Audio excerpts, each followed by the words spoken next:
Hello and namaste. Welcome back to our another moto vlog. आज चाहिँ हामी जाँदैछौँ ककनी डाँडा जाँदैछौँ, जुन चाहिँ बालाजुबाट 15 देखि 20 किलोमिटर छ जस्तो लाग्छ मलाई हैन, त्योभन्दा धेरै त छैन। जस त्यहाँ जानेछौँ। मेन चाहिँ हामी भ्यू टावर बनाउँदैछ हैन, भ्यू टावर हेर्नेछौँ। अनि रक क्लाइम्बिङ पनि छ रे हैन, रक क्लाइम्बिङ पनि अभियसली हेर्नेछौँ हैन। अनि रह्यो अर्को चाहिँ अब थाई एयरवेज मेमोरियल पार्क है। थाई एयरवेजले मेमोरियल पार्क 1992 मा चाहिँ एक्सिडेन्ट भएको जुन थाई एयरवेजको प्लेन थियो त्यसको बिहाफमा उनीहरूले चाहिँ ककनीको डाँडामा चाहिँ मेमोरियल पार्क बनाइदिएको छ हैन। उनीहरूको नामसहित लेखेर सबै चिजहरू हुन्छ नि, कोडेड अब नामहरू पुरै नामहरू लेखेर मेमोरियल पार्क बनाइदिएको छ हैन। जस वान टाइम भिजिट हो मलाई जहाँसम्म लाग्छ, किनभने म पहिला 5-6 वर्ष अगाडि गएको थिएँ। वान टाइम भिजिट हो, त्योभन्दा बेसी त छैन हैन। भ्यू चाहिँ अब फगी वेदर छ, सो भ्यू चाहिँ खासै राम्रो देख्दैन, त्यो म स्योर छु हैन। फगी वेदर नभएको भए हिमालहरू देखिन्थ्यो होला, तर फगी वेदर छ, हिमालहरू खासै देखिँदैन। त्यो हुनाले हामीले हेर्ने भनेको मेमोरियल पार्क, रक क्लाइम्बिङ, त्यसपछि भ्यू टावर। जुन भ्यू टावर अझै रेडी भएको छैन जस्तो लाग्छ है मलाई चाहिँ। त्यो हिसाबले अब भ्यू टावर पनि गइन्छ जान चाहिँ। मिलेन भने पनि, चढ्नै मिलेन भने पनि जेसम्म भ्यू टावर चाहिँ देखाइदिन्छु भिडियोमा हैन। अब त्यही हो गाइस, अब भिडियो अब हेर्दै गर्नुहोस् हैन। लोकेसन हल्का फुल्का ट्रेस गर्न सजिलो हुनेछ हैन। अनि सपोर्ट चाहिँ गरौँ है गाइस, सपोर्ट चाहिँ गरौँ, सपोर्ट गरौँ, फलो गरौँ हैन। सपोर्ट चाहिँ गरौँ है।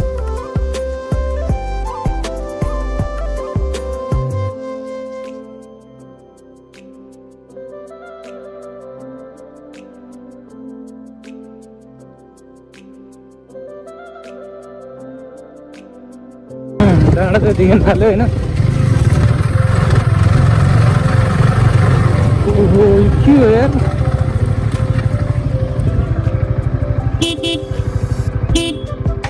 जिउँदो रहेछ मलाई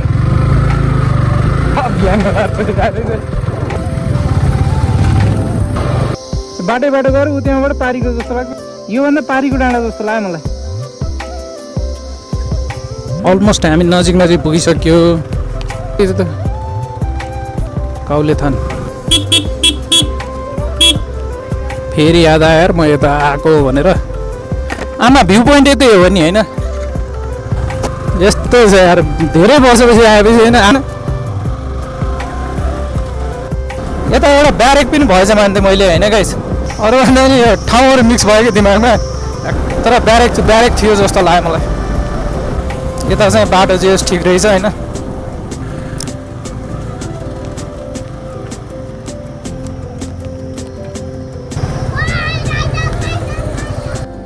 भ्यू पोइन्ट कता हो? बच्चा राइडर भन्दै कराउँदै थियो। के हो यो? हुन चाहिँ के हो?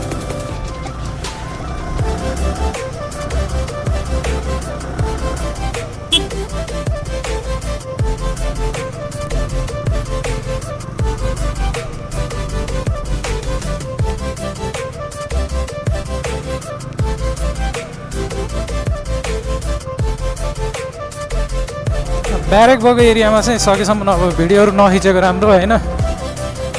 आफ्नै देशको प्राइभेसीहरू हो होइन, अब इन्टरनल कुराहरू हुन्छ। त्यो हिसाबले ब्यारेक एरियामा चाहिँ मैले, उहाँहरूले नि भिडियो अफ गर भन्नुभएको थियो, त्यो हिसाबले मैले ओरैसम्म नै भिडियो अफ गरेँ होइन। ल गाइस भ्यू पोइन्ट यता अरे होइन। भ्यू पोइन्ट गाइस केही त देखाएको उजो लाएर भ्यू पोइन्टमा आइयो। जुन ठाउँमा क्यामेरा युज गर्न पाइन्न भन्छ सकेसम्म होइन, त्यहाँको इन्टरनल कुराहरू चाहिँ नखिचिदिनु होला होइन। सभ्य नागरिक बनाऊ होइन, नेपालको पहिचान छोडौँ। अलि बेसी गफ भयो क्या।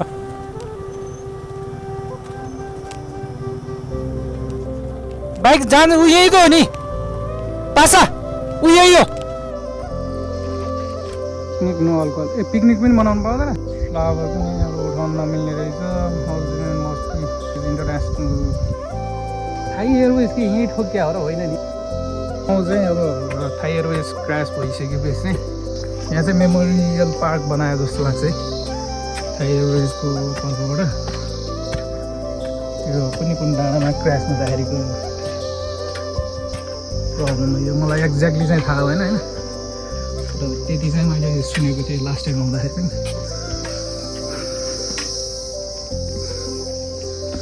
ल यहाँ डिटेल्स थाई एयरलाइन्स विमान उडान यो थाई ल्याङ्ग्वेज नै होला मामा यो त ऊ होइन पिरामिडवाला के गरे ल्याङ्ग्वेज इजिप्ट जस्तो छ है पिरामिडवाला ल्याङ्ग्वेज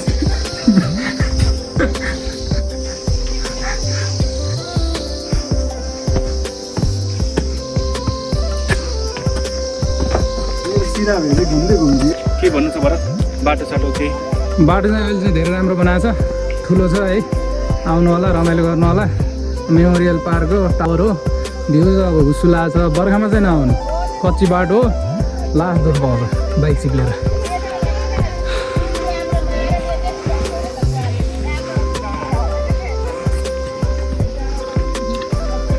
लगाइदियो के स्विमिङ पुल हो स्विमिङ पुल त होइन नि जे यतिको भ्यू चाहिँ देख्दो रहेछ है गाइस राम्रो देख्छ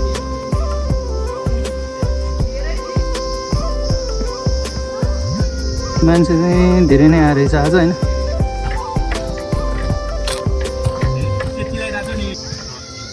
राम्रो छ यो ठाउँ खासै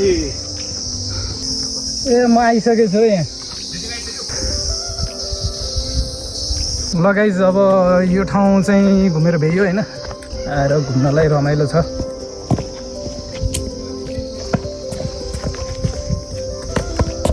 खाजा आइसक्यो मै खाएर देखाउने कुरो भयो त्यो थाहा छैन पुरै बादल र हुस्सु बाहेकहरू के यहीँबाट हेऱ्यो नि भइहाल्यो नि हिमाल देख्ने यहीँबाट त होला नि यो वेदर राम्रो नभएर होला गाइस फुलहरू पनि टन्नै रहेछ होइन यहाँबाट चाहिँ पार्क जान्छ होइन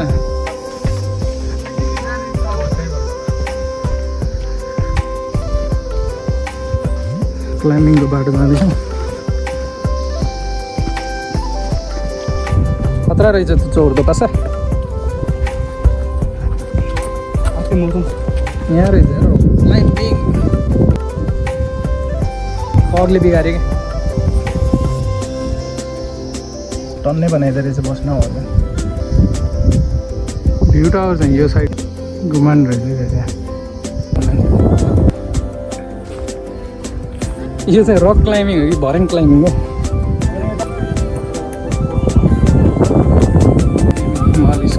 स्कुल रहेछ नि त यो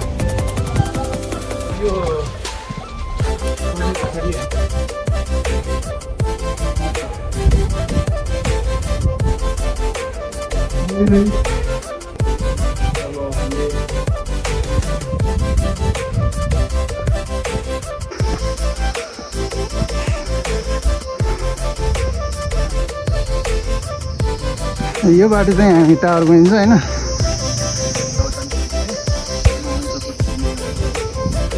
बिस्तारै टिकट काउन्टर सिस्टम होला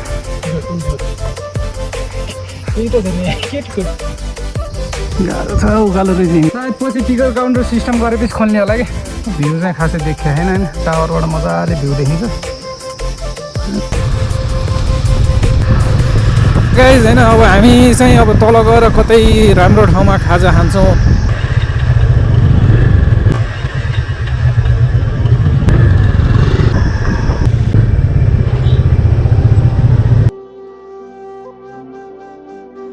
गाइज खाजा खाँदै थियौँ होइन त्यहाँको रेस्टुरेन्टको दाइले चाहिँ यहाँबाट जे 7.5 किलोमिटर अगाडि गइसकेपछि चाहिँ फुङ झर्ना भन्ने छ भन्ने कुरा गर्नुभयो होइन अनि फोटोहरू हेरेको धेरै नै राम्रो थियो है अब त्यसैले हामी चाहिँ त्यहाँबाट हिँड्यौँ यो चाहिँ रानी पौवा भन्ने ठाउँ हो रानी पौवाबाट चाहिँ तपाईँहरू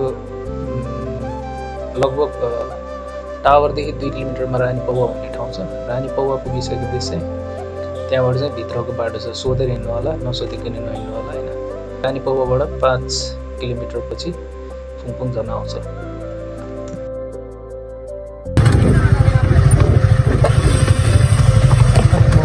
बाटो चाहिँ यही रहेछ होइन। आउने बेला कसरी आउने, जाने बेला त गइन्छ होइन।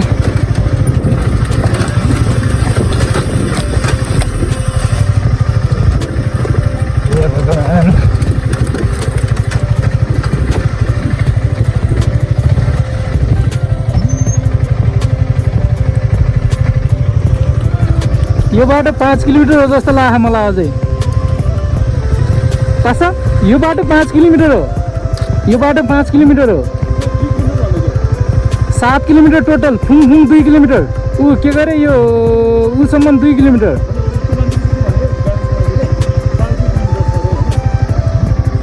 टोटल 7 किलोमिटर देखाएको थियो होइन अघि।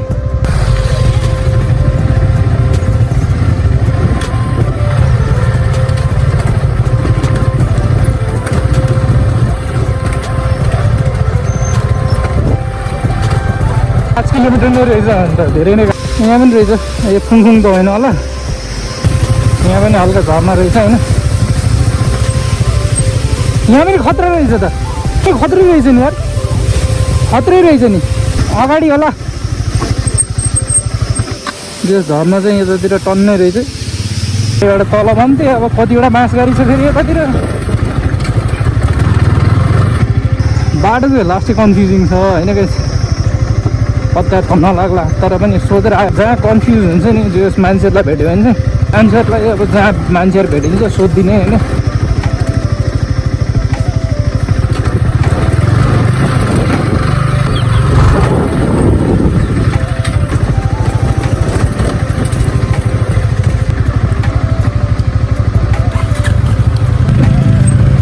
पाँच मिनट 10 मिनट भनेको त मान्छे हिँड्न धौरो हुने बाटो चाहिँ।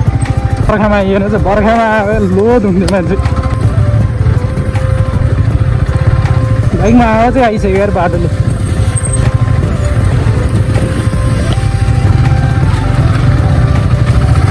ठुक्क जिन्दगी मा अब त्यो बाटो हिँडेपछि चाहिँ हामी यस्तो कलाएर रोक्ने।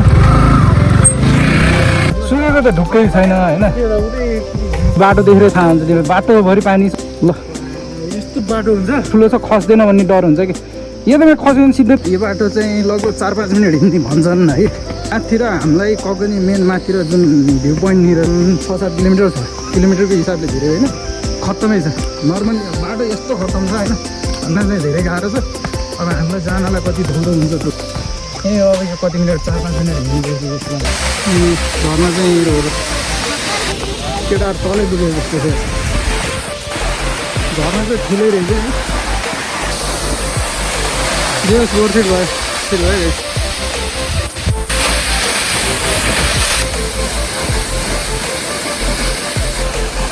माथिबाट यहाँ तलसम्म फुङफुङ झर्नाको नि भ्लग भइसक्यो है। ल गाइस, फाइनल्ली हामी चाहिँ हाम्रो गन्तव्य पुरा भयो। जस घुम्नुपर्ने ठाउँहरू सबै देखाउनु पर्ने ठाउँहरू देखायो। अब भ्यू चाहिँ खासै देखेन, किनभने अब यो हुस्सु लागेको वेदर छ होइन, फगी वेदर भएको भएर खासै राम्रो देखेन। सो गाइज अब फाइनल्ली अब यही नै हो होइन, जति मोटामोटी समेट्न सक्ने भिडियोहरू मैले समेटेको छु। अब भिडियो जस्तो गयो पनि अब हेरिदिनु होला होइन। मन परेन भने या केही अब कमी कमजोरी छ भने प्लिज कमेन्ट ब्लू होइन, के सुधार्नुपर्छ के चेन्ज गर्नुपर्छ होइन, त्यो चाहिँ भनिदिनु होला।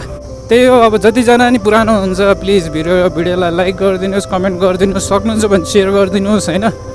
अनि जो जति नयाँ हुनुहुन्छ प्लिज सब्सक्राइब चाहिँ गर्नु नभुल्नु होला। हामी फेरि पनि अब अर्को भिडियोमा भेट्ने नै छौँ होइन। Bye bye guys, see you in next video.